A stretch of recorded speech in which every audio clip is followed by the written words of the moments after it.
arrogance of the IMF, the arrogance of the Fed, the arrogance of the World Bank, the arrogance of JP Morgan and Goldman Sachs and the bailouts.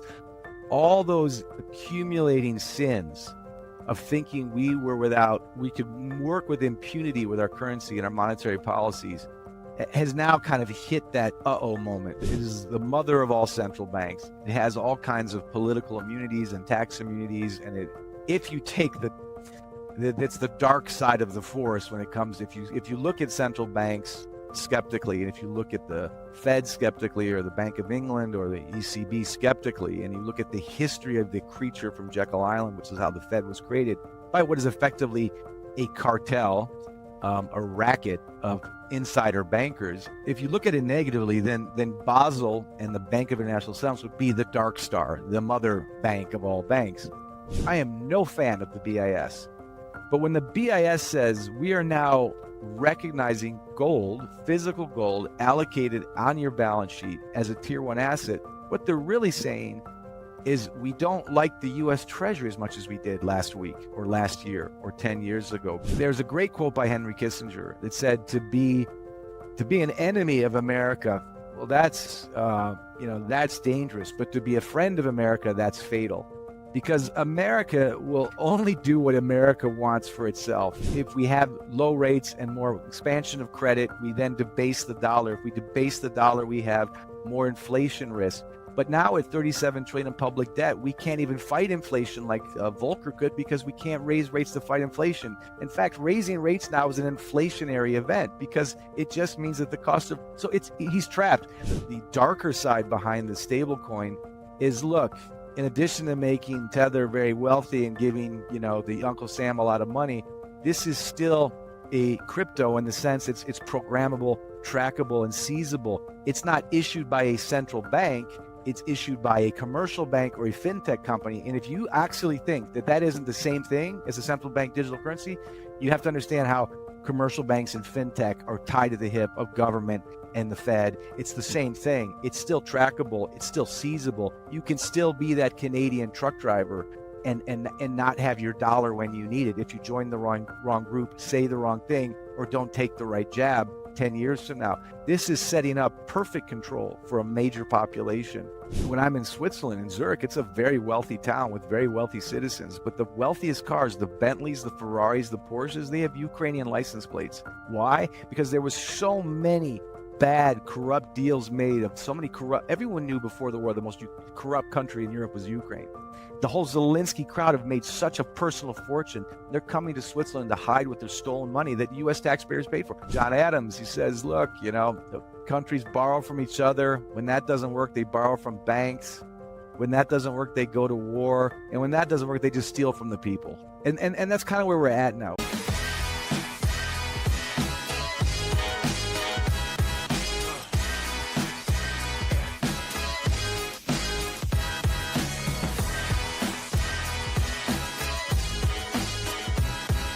I'm your host, Faz Irani.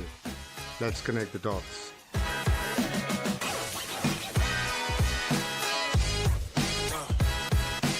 Our guest today is Matthew Piepenburg, who is a partner at Greyerz Gold in Switzerland. He's a Harvard-trained attorney, a former hedge fund manager during the NASDAQ bubble, and later managing director of multi-million-dollar family offices. Matthew is fluent in French, German, and English, and the co-author of Rick to Fail with Thomas Lott and Gold Matters with Egon von Greyerz.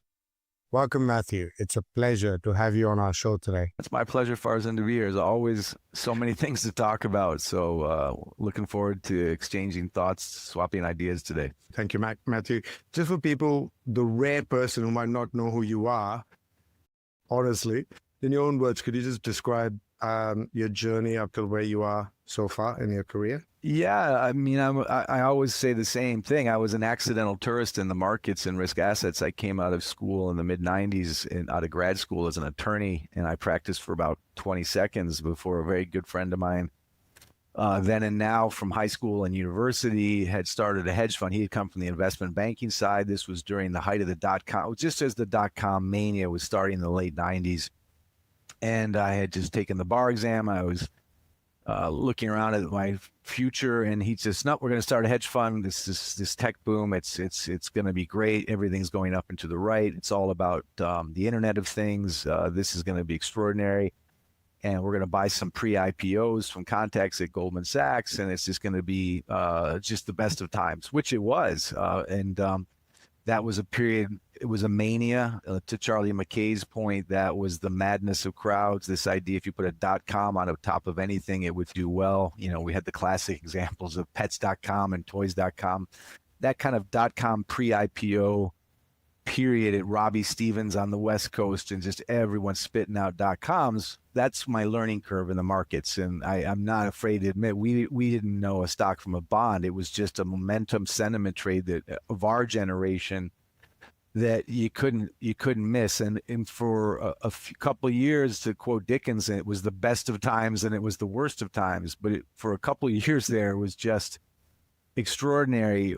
We didn't know a lot, but I will give us credit for knowing that we at least knew it was a bubble at some point. And so during the late 90s and turning into 2000, we were grateful for the support that Greenspan was giving the markets and that the tech bubble was giving our balance sheet. But, there was a sense of, okay, if you look outside of the pre-IPOs we invested in, the actual market in our IPOs themselves were really not valued to anything real. It was a massive sentiment trade.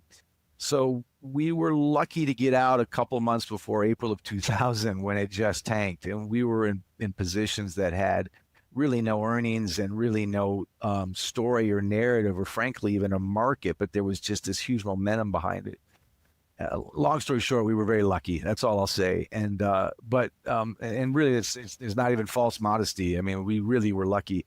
And then, of course, you have a high class problem that no one really cries a river for. Is okay, you've made some lottery ticket wealth on the Nasdaq on these IPOs. You've seen a bubble form. You've seen a bubble end, because by April of 2000, it was really coming to a fruition moment. Then we started a family office, and then we, started investing in other things besides risk assets. And I looked at other asset classes, and that's when my education kind of started to really become from just being a lucky punk in the late 90s, in my 20s, in the late 90s, to being a responsible fiduciary and making good and bad investments in real estate, Hollywood, nonsense and real sense, private equity, credit, other hedge funds, other asset managers. And eventually I was with I was part of a multi-family office. So we had billions under management. I climbed my way up to managing director there. And that's where it's really fascinating, as far as, and that's where I got the education of, okay, you're allocating large amounts of money. And that means that the various different alternative assets and alternative asset managers. So that was long, short equity, credit, multi-strat, credit and equity, stocks and bonds.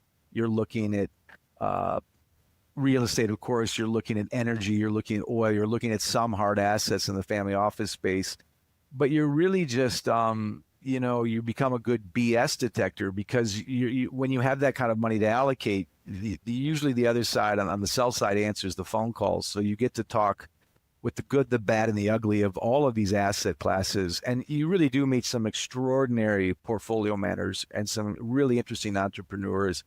And that, I think, at that stage, going from lucky in the late 90s to a fiduciary in the 2000s, is where I got to look under the hood with a team of analysts with me and to talk with portfolio managers who really did understand risk management rather than just levered long positions in a market that was basically a tailwind market because the Fed was supporting it. You could separate the lucky from the smart, basically. And the smart were usually ones who recognized the sentiment and the momentum of that market and had no apologies for it, but also had some type of risk awareness, some type of macro awareness, and were really truly diversified as opposed to diversified in their allocations. And again, whether I was in New York or whether I was in London or whether I was in Asia or whether I was in mid-Europe, I got to speak to people over and over and how they were investing. And whether it was Jeremy Grantham, who was a genius out of Boston, or some really clever fellow in London, I got my education that way. And I started to really learn that the best stock pickers, so to speak, or the best stock portfolio managers were former credit investors. In other words, they understood interest rates, they understood bond markets, they understood debt risk. And usually when they would make a projection on the markets, they would start with where the risks were, whether what they promised to give me in a return. I really respected that. I respected fiduciaries or portfolio managers who weren't just trying to sell me their book or sell me hope. They were very aware of risk first and then return second. And I think the best example of that type of mindset was probably Jeremy Grantham at GMO, who at the same time that I was the lucky idiot in the dot-com bubble was heavily in cash. When we were up 250% on one stock, he was annualizing at 6%, but he was a far better portfolio manager than I was. And his understanding of not just trying to try to time a bubble, but to measure and track a bubble during that dot-com era when I came up was really fascinating to hear from him. And he's been retired for 15 years now, but the lessons I got from folks like that about risk, even when the markets are like sirens pulling you in and promising you everything, and they can give very generously in the short term, even a long term, but you still, even if the market is being generous to you, you have to be aware of the risks that I was unaware of in the way that Jeremy Grantham was in 2000, which of course we all saw in 2008 during the great financial crisis, to today are extraordinary. I find this even far riskier than 2008 or the dot-com bubble. So these are all lessons. And finally, I once I understood market risk, credit risk, I understood currency risk, and we can talk about that. But when you run credit cycles like this and you monetize debt with more debt, and then you pay for that monetization with really money created ex nihilo out of nowhere, and you extend credit to the levels we've extended from the banks, that debases the currency. So whether you're a hedge fund manager, an attorney, a dental hygienist, a bricklayer, a carpenter, or a government official, however you measure your wealth in fiat money, it is being debased in a slow frog boil that is quantifiable. And once I understood the equity risk, the credit risk, and then the currency risk, that's when I got into understanding precious metals through geniuses like James Turk or my colleague Egon von Greyerz, who have been in this space when I was still a kid, when I was still having babysitters. These guys were trading commodities and understanding currency risk way ahead of the crowd. And now, guys like Egon are my colleagues. So it's been an interesting evolution from basically lucky idiot in his late 20s during a bubble to sound money, precious metals investor out of Zurich, which is for many reasons the right jurisdiction for this particular asset class and for me. So it's a long answer to a short question, but it was .com to boring precious metals, of which I'm very proud right now. It's not boring at all, because if you take us on the journey, and that's exactly why I interview people like yourselves and people who have opinions, because at some stage there was a seminal moment for them where they realized all is not well. For me, working in the banking and finance industry for 18 years, for me, that seminal moment was during the global financial crisis when, having worked in New Zealand and Australia, housing was seen as a one-way street to prospect. Everyone obviously went after that one dream only. That's when I dug in deeper and I realized, again, I have degrees coming out of my ears myself, an MBA and all of that, and written papers on economics and fiscal and monetary policy, but no one taught you about money or where money came from. And I think, and I believe now, it's been done on purpose. In fact, most of my guests I talk to, I ask them, what do you think is the biggest misconception about money? And that's when I understood about precious metals and all of that. Do you want to talk about what do you think, in your view, would be one of the biggest misconceptions about money? You raise an interesting point, Farzan. I mean, again, myself, I'm old now. I'm in my mid-50s. I'm a dinosaur, even, and it's funny. But when I was in grad school, we didn't really. No one in the markets talked about the Fed or the FOMC or what banks do, and banks lend and they clear money, or they clear currency, I should say. Those are their two roles. They'll always lend, but the currency they're clearing and the counterparty risk and the currency is never really doubted. It's just dollars mostly on the SWIFT system. It's world reserve currency. It's immortal. It's unstoppable. It's our currency, your problem, as John Connolly said in this, later on after Kennedy assassination, when we had the world reserve currency status. And then I realized, wait, we're clearing currency. We're not really clearing money because that currency floats and it's not backed by anything. And by the way, to your point, in grad school, no one really talked about monetary policy, QE, QT. These things weren't there. We didn't sit on the edge of our chair every day wondering what the rates were going to be dovish or hawkish to make a market determination. We still read Benjamin Graham, and we still looked at balance sheets and financial statements and net income margins and thought that that was what was creating fair price discovery in a market of stocks rather than a stock market. And then I learned, like you, that the education on money was woefully, and I would say deliberately, ignoring precious metals for a reason, which I'll get into. And secondly, just kind of head in the sand about the long-term risks of measuring whether it's counterparty risk at a bank or personal wealth in dollars or euros or yen or Deutschmark or yuan. All this fiat money is a slow, beautiful ice cube, and it's melting. And as it melts, it creates all kinds of rust and cracks and problems in the system. And, you know, why is it for 25 years when I went to bank X, Y, or Z for my business there, private wealth managers would always say to me and many others, gold is too volatile. You got to stay in these categories. When gold, if you look back, you know, you can pick your statistical window, but gold has outperformed the S&P in real terms. I mean, and it's fascinating to me, even in risk-adjusted terms and with total return, this asset, not in every market cycle, not in every statistical window, but in the last quarter of a century has greatly outperformed even this S&P bubble. And yet it's being pronounced as too volatile. Or in grad school or in economics, the Austrian School of Economics, the Schumpeters and von Mises of the world, the idea that debt destroys currency was never discussed. It was never discussed. And certainly, like I hinted, in the PWM space, private wealth management space, of good, smart banks with good, smart people with fancy degrees in schools, or in the RIA, Registered Investment Advisor, industrial complex in America and elsewhere, gold is just, you know, too volatile. It's a, you know, it's a pawn shop asset.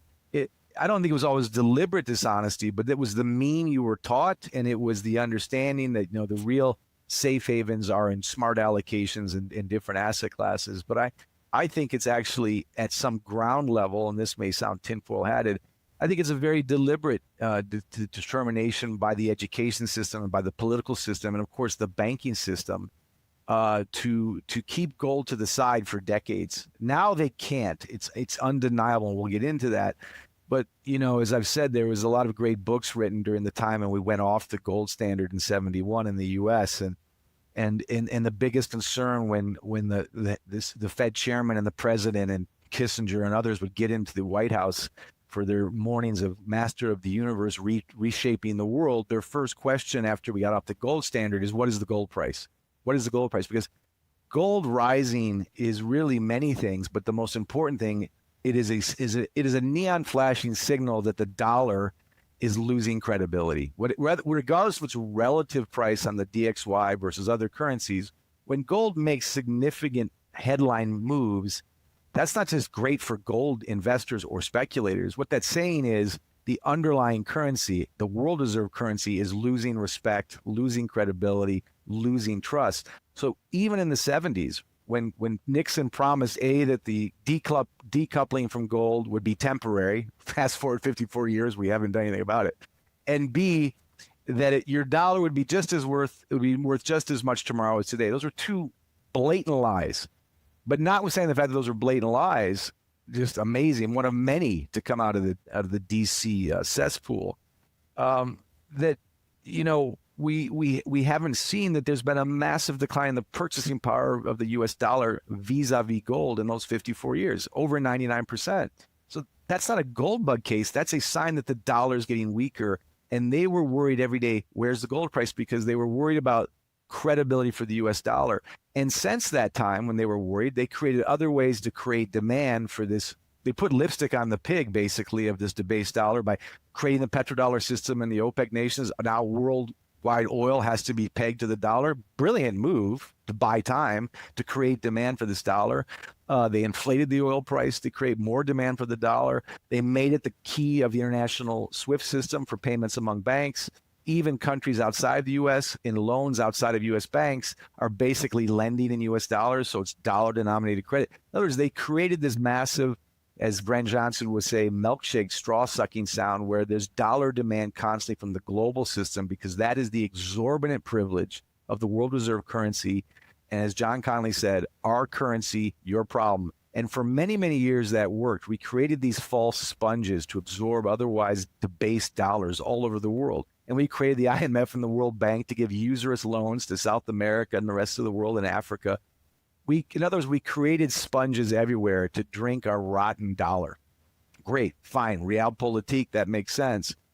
The problem is our currency, your problem, is now, after many, many decades, hit that wall where it's our currency, our problem now, because we have taken debt to such extraordinary levels. I mean, in 1995, when I got out of grad school, public debt in America was 8 trillion. Now it's 37 trillion.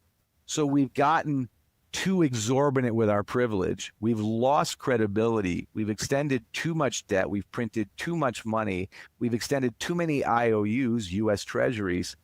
And in addition to just acting arrogant and usurious with the rest of the world, including the BRICS countries, which are now reacting, of course, and all those decades of arrogance, the confessions of an economic hitman, that kind of John Perkins recognition that the arrogance of the IMF, the arrogance of the Fed, the arrogance of the World Bank, the arrogance of JP Morgan and Goldman Sachs and the bailouts, all those accumulating sins of thinking we could work with impunity with our currency and our monetary policies has now kind of hit that uh-oh moment. And that really big turning point during COVID was when we weaponized the US dollar in 2022 against a major nuclear power, and we froze its FX reserves. It didn't matter how much, 350, 400 billion may seem like a hiccup, but the fact that we weaponized a neutral reserve currency, that was a turning point. Because now, in addition to being an over-indebted issuer of the world reserve currency and exporting our inflation and our monetary policy where the rest of the world was the dog wagged by the tail of US policy, well, now we've gone a bridge too far, because now we were also saying we are weaponizing, we can freeze this dollar, we can freeze this treasury against not just, Iran or Venezuela. We're going to go after Russia, which is the R in BRICS, and already in trading arrangements with China, which is the C in BRICS. And whatever you think of Putin, and that's a rabbit hole that's not worth going into, or whatever you think of Zelensky, that was a mistake. It was a major mistake, because the rest of the world, friend or foe or on the fence when it came to the US dollar, was thinking, gosh, if they can do that to Russia, a nuclear power, if they have that type of audacity, they can do it to all of us. It was no coincidence that from that day forward, the acceleration of de-dollarization, which isn't a conspiracy theory, it's a reality, the acceleration of petro sales outside of the petrodollar, the acceleration of creative trading arrangements, creative currency arrangements, and certainly the acceleration of gold stacking by central banks, in particular Eastern central banks, is quantifiably tripling. So that was, for me, I may have understood gold somewhere in 2014, but the world understood gold around 2022. I wrote an article, again, not alone, there were many others, but I said, this is how the West was lost. This is how the dollar doesn't disappear. It doesn't lose its world reserve currency status, but it loses its hegemony. It's still supreme for now, and it will be. We could talk about that, but its hegemony and respect changed that day. And as the dollar and the US Treasury became less trusted, gold, once again, as it does throughout history, did what it does best. It slowly came back into the horizon, into the headlights, and into the monitoring boards of major counterparties, major commercial banks, major central banks, as a safer, more dependable, more trustworthy asset than the US dollar and the US Treasury, which we weaponized after going into debt over our ears.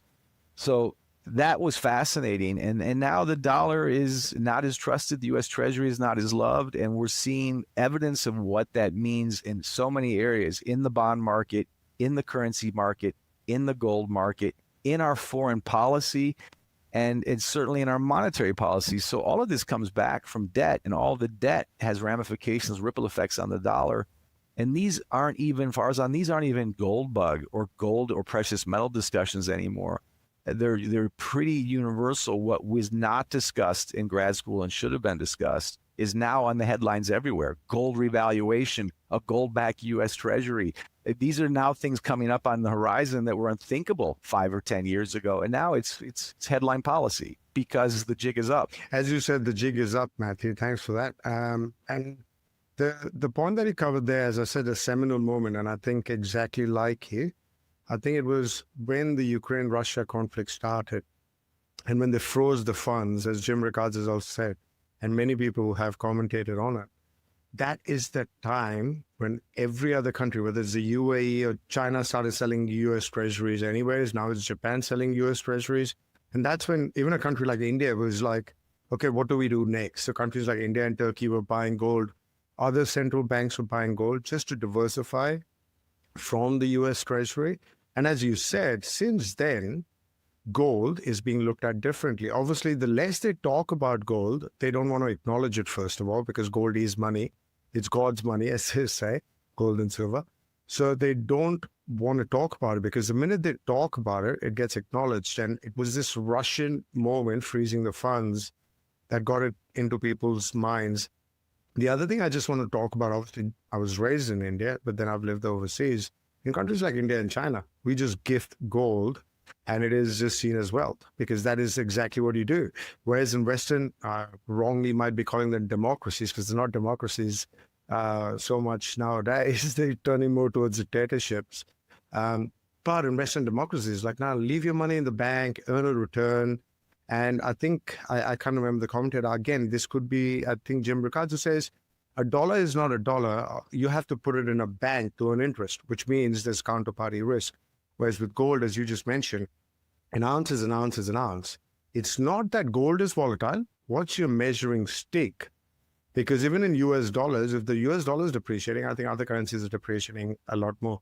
Do you want to talk around the BRICS dynamics? Because I've also heard that, yes, I agree with you, US might not lose the reserve currency, but the BRICS are talking about gold as a settlement currency. Trade settlement currency. Exactly. And it's really important. And they're doing what anyone would do. And we can't criticize it. Trump, again, it's not about left or right. I can critique or applaud Trump all day long. It's not about Trump stupid, Trump genius. We got to get past that. Trump blaming the BRICS for what he called degenerating the dollar is simply incorrect. We degenerated the dollar ourselves by going into debt and then debasing our currency to inflate away that debt and exporting our inflation for generations. So you cannot blame the BRICS. That doesn't mean I'm pro-Putin, pro-China, want to live in Shanghai. No, but we just have to be honest. You have to be honest when you make a mistake on a sports field. Okay, I fouled, my penalty, I'll take it. Don't blame the other team when you miss the ball. We can't just blame the BRICS for destroying the dollar. We did that ourselves in the West in general, in the US in particular. That's quantifiable. But I think what the BRICS are doing is exactly what I would do after years of what they call seigniorage, of always being under the exorbitant privilege of that US dollar and that Fed policy, of kissing the ring when the US exports inflation.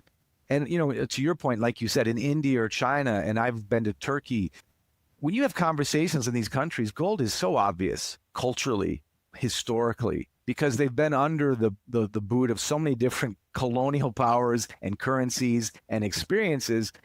Just like on the German side of my family, my grandfather, the only real wealth is gold, land, and art. That's a Swiss truism because they've been through occupations, horrific wars, terrible leadership.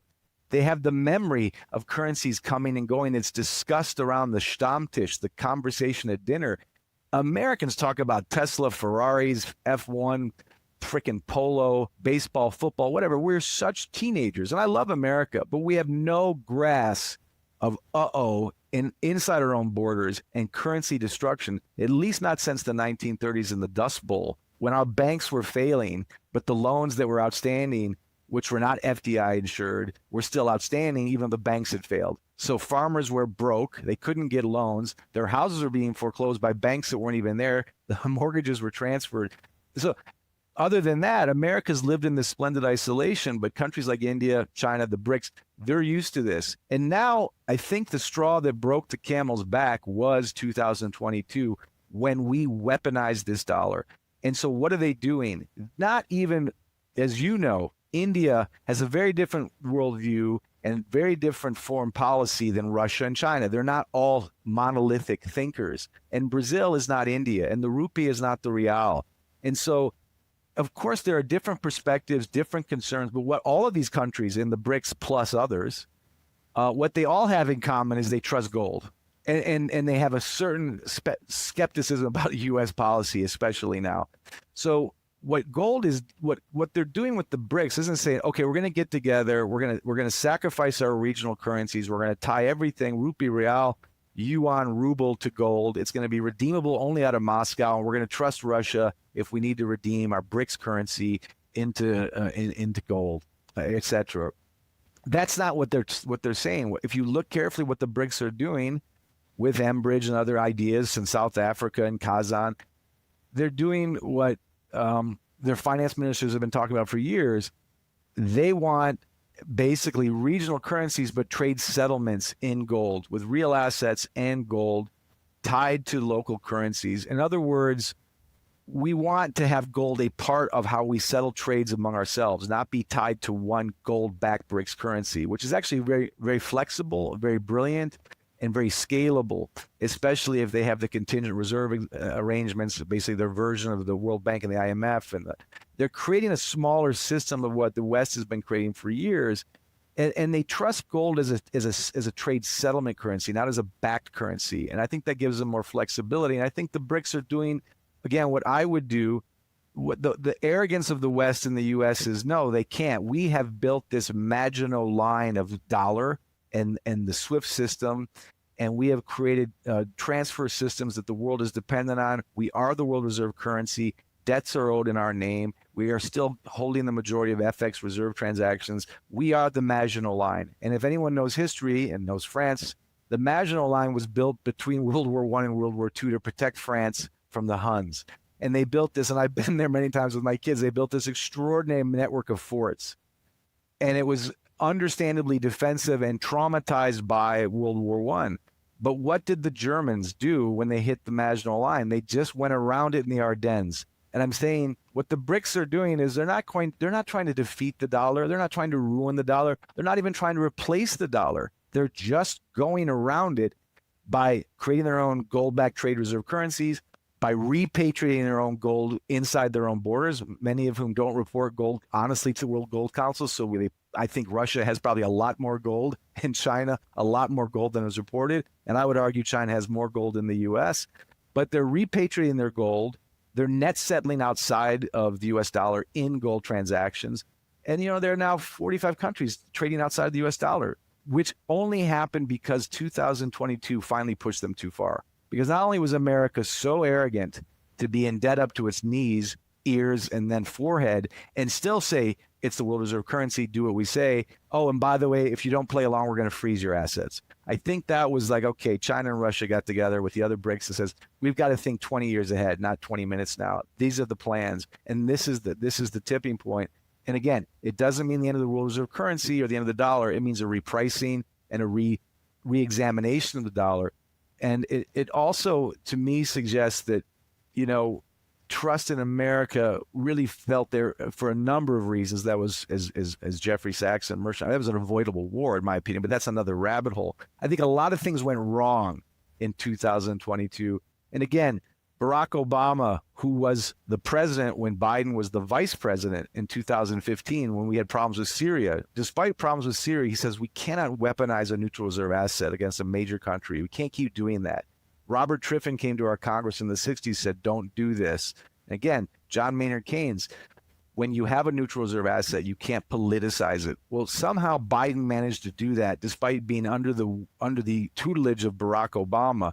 I think that really was one of the worst foreign policy, monetary policy decisions made in the history of our country, other than killing the gold standard. So again, these are all connected things. But the BRICS, they're not heroic and they're not evil. They're doing what all nations do, thinking of themselves and cooperating at a level that we're not seeing right now to the U.S. The U.S. thinks of itself, but it's not cooperating at the level. It's weaponizing its tariff system, better or worse, and creating, I would say, creating more tension, not winning a lot of hearts and minds from Canada to Switzerland to Liechtenstein to Brussels, to the rest of the world. So that is for each of us to decide whether it was smart or not. But the world changed dramatically in short fars in 2022. It changed dramatically in 1971. It changed dramatically in 2008.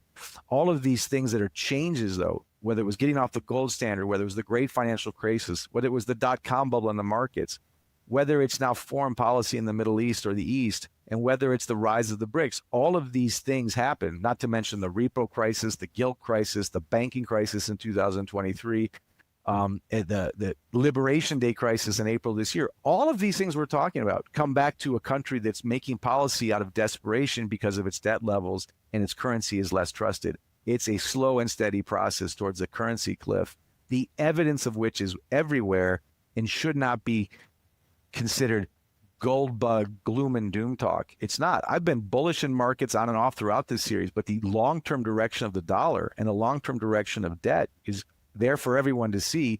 What you do with that set of facts is up to each investor and each individual, politically, financially, and investorally. But my response and the clients that we have and Egon's response as well, one thing I can control is gold and silver, and certainly the population of India and Turkey and other countries that have been through this, their response historically is gold and silver too, not as a get-rich-quick asset, but as a protect myself from paper money burning right in front of my eyes. And that is just where we are in my mind, and that's what I see in my travels, in my history, and my experience. Good you covered that, because I wanted to just go a little bit deeper on that, because the Western monetary system is just based on debt. It's a journal entry. You owe us this much, and there's a credit out here. Whereas I think, as you said, it's an exorbitant privilege to have the US dollar. Obviously, as other commentators have said, it's a something dilemma, Griffin's dilemma, being the reserve currency as well. So I know countries like China aren't rushing out the door saying make us the global reserve currency, because they know there's problems with it and the capital account and all that kind of stuff. And I think, as you said, go around the world and they just need to settle, because the settlement was a debit or a credit. And if you move away from that, as you said, maybe the UAE is exporting gold to oil to China, and after 3 months they settle the account, so nobody owes anything anymore. As you said, the way I see it is, something changed not just then, but can you talk about, because I know you spend a lot of time in Europe and stuff. Germany started getting its gold back from the New York Fed. And I heard recently also, obviously after the global financial crisis, Basel had requirements. They wanted to make gold a tier 1 asset.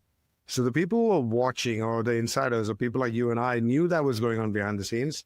Aren't buying gold now. We were buying gold a long time before. Is that still happening in Europe, or has that been delayed for some reason? Or what do you see they foresaw before the fact? You asking about the tier 1?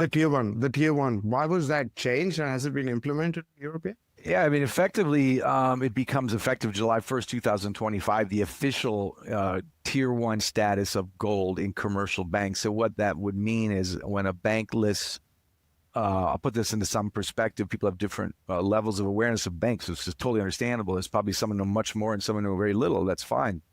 But up until recently, the Bank of International Settlements, which is based out of Switzerland, out of Basel, which I drive by constantly, it's a beast, and it is the mother of all central banks. It has all kinds of political immunities and tax immunities, and if you take that's the dark side of the forest when it comes. If you look at central banks skeptically, and if you look at the Fed skeptically, or the Bank of England or the ECB skeptically, and you look at the history of the creature from Jekyll Island, which is how the Fed was created, by what is effectively a cartel, a racket of insider bankers. If you look at it negatively, then Basel and the Bank of International Settlements would be the dark star, the mother bank of all banks.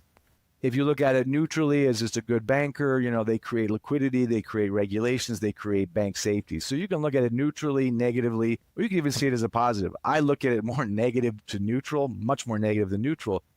But Basel creates regulations to make banks safer so that they have a certain amount of assets on their balance sheet, not everything levered out into the world and gambled out into the world with your deposits. And so Basel was intended to make banks safer. Now, of course, they failed. And by the way, the Fed was created to make banks safer and more liquid too. And they've all failed. We had the great financial crisis in 1929. That was 16 years after the Fed was signed into law through a Tom Clancy-like novel of events. But get past all that. So yes, Bank of International Settlements, the mother of all banks and central banks, and therefore commercial banks, says you know what? Up until now, the tier one asset that made banks safe and that made us trust their balance sheets and then knew that they were able to withstand market shocks was their holding of US Treasuries. US Treasuries were considered risk-free return. They were issued by Uncle Sam, home of the world reserve currency, home of the world's greatest economy, home of the world's greatest bond market, best regulatory market. This is the sacred cow. This is the tier one asset. If you say you have 100 million of US Treasuries on your balance sheet at Bank X, that's valued at 100 million or 100, whatever you say you have, 100 billion, it's 100 billion. If you have tier two or tier three assets, they're less liquid, less trustworthy, less confirmable. Well, that's a different story. So if you had 100 billion of gold, we wouldn't give you 100 billion on the balance sheet as true value. It might be a significant discount to that. Fast forward post BRICS, acceleration, post 2022 fiasco, Basel III Accords, which said even the exchanges that traded and the banks that have gold need to have, well, they had to have more allocated, segregated gold on their balance sheets. That was the first step. Banks, if they say they have gold, have to actually have the physical gold in a vault at their bank with a warehouse receipt that says it's there and not levered or leased or hypothecated on the system. That was the first step. But also, what the BIS is saying is we're going to now give, this is all post 2022 moment, post BRICS rise, post de-dollarization, post depetrolization, and a more multipolar world. The BIS also said, by the way, now physical gold is a tier one asset. So if a bank says they have 100 billion of physical gold on their balance sheet, we're going to value it at 100 billion, not 50 billion or 70 billion. And so that's a great accounting reality, but far more important, Farzan, is what it's saying, what that message is. And again, I am no fan of the BIS, but when the BIS says we are now recognizing gold, physical gold, allocated on your balance sheet as a tier one asset, what they're really saying is we don't like the US Treasury as much as we did last week or last year or 10 years ago, because what they know is that the US Treasury gives you a yield of, well, right now, the US 10, I got to look at the US 10 year is about 4%. What everyone on the Wall Street knows, it's the open lie, it's the hidden secret, is that yield on the 10-year, which is the risk-free return for holding Uncle Sam's sacred IOU and promise to repay, is actually a defaulting loan. Because actual inflation, not the inflation measured by the CPI scale that the Bureau of Labor Statistics, because that is an open lie. It is just it's been modified 22 times since 1980. If you use the same scale to measure inflation and you're being modest and you're being generous, actual inflation in America is probably 10%. If the yield on the 10-year is 4%, you're losing negative 6% by taking an investment in this risk-free return, which is why I call the 10-year return-free risk. And that is the safest tier one asset up until now. And we all know it's a negative returning asset. In my mind, technically, a negative returning bond is a defaulting bond. We haven't just refused to pay, but we are basically defaulting on the US 10-year. Long way of saying, to set up this answer, well, now gold is another tier one asset next to the 10-year. I think it's a laughable comparison because the US 10-year isn't at all what it was 10 years ago. And it's what it was 20 or 30. It's not my father's bond market. It's not my father's IOU. It's no longer trusted. Again, too indebted, too weaponized, too inflated away. So when the BIS makes gold a tier one asset, that's not just saying the gold got shinier. What it's really saying is the US 10-year, the US Treasury, and therefore the US dollar aligned to it are less trusted, less powerful. That is an absolute watershed moment for the BIS to admit. And I think that's confirmation of the housewives in India who own more gold than the Bank of England. It's confirmation that you silly little people in these colonial BRICS countries who didn't figure out, no, you were right. And so what's ironic is the West and Gordon Brown, who sold all that gold for $270 an ounce in 1980, he looks like an idiot because he was an idiot. Because like almost every Western politician, his only interest is the next 4 years or the next election cycle. They're absolutely incompetent, negligent, almost across the board. Midgets running financial policy for short-term gain and insider deals. And I know that sounds very cynical, but that's true left or right. You can find evidence of this everywhere. There are occasionally good central bankers like Thomas Hernig. There are good economists like Lord Mervyn King. There are good pundits out there, but the politicians, the policymakers are really, if you get under the hood, appallingly incompetent. And so, but even notwithstanding that, the BIS is saying out loud, well, gold is better than US Treasury. It holds its value better. You can save in gold. You can trust it to hold its value far better than that paper dollar and that US Treasury, that IOU, that paper promise. That's a revolutionary confession. And that's a revolutionary signal of where the next 20 years are going. Again, not the end of the dollar, but less credibility, less trust, less store of value, prestige. And we can go into why that should be obvious. Again, if you had a can of 250 gold ounces in 1920 at $20 an ounce, they'd be worth $5,000. If you kept that can until 2025, that same 250 ounces of gold will be worth hundreds of thousands today. Whereas if you just put that can of gold in 1920 and changed it for $5,000, that $5,000 wouldn't do you anything today. In other words, it's simple. Gold it holds its value. Paper money loses its value. And the BIS has just said, look, gold's a tier 1 status. You can trust it more. Why do you think central banks tripled their stacking of gold when we weaponized the dollar in 2022? Why is this happening at such a record level? Why is there a new development bank? Why is there a contingent reserve asset? I mean, look, it's 1/5 of the World Bank in size, but when Lehman busted, that was an $800 billion balance sheet. China has a $37 trillion balance sheet. China is certainly more important, and they're moving away from us. And, the world population, the BRICS, the raw materials, the natural resources, and the currency are all moving away from this once exorbitant, privileged, arrogant, Western, G7-led, US-dominated market.